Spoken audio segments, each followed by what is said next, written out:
Chicopee woman can now say she is the proud owner of the biggest single winning lottery ticket in U.S. history.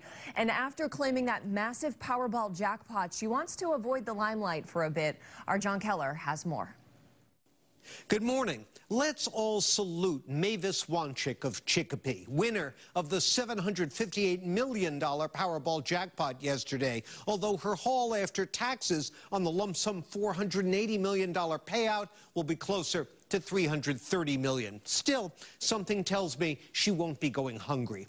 And kudos to Wanchik for not giving us the old cliche about how, even though she never has to work again, she won't quit her job at the local hospital because she'd miss her co-workers. Maybe she will miss them, but Wanchik admitted yesterday she quit within hours of getting the good news.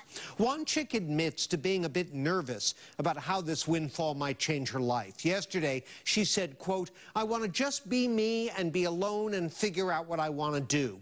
But that won't be as easy as it might sound. History shows lottery winners often find unhappiness along with that pot of gold. Family, friends, acquaintances, and strangers with their hands out. Difficulty knowing if new friends are interested in you or the money, and other stresses that can come with being super rich."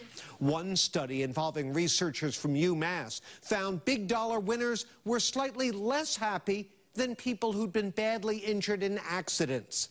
But for me, the key finding of that study was that, quote, eventually the thrill of winning the lottery will wear off. And then, while you're certainly richer, you're otherwise the same as you were before, for better or for worse. I don't know Ms. Wanchik, and I bet we've seen the last of her on TV. But I'd love to check back with her in a few years to find out if money really can buy happiness after all. Share your take with me via email at keller@wbz-tv.com or use Twitter @KellerAtLarge.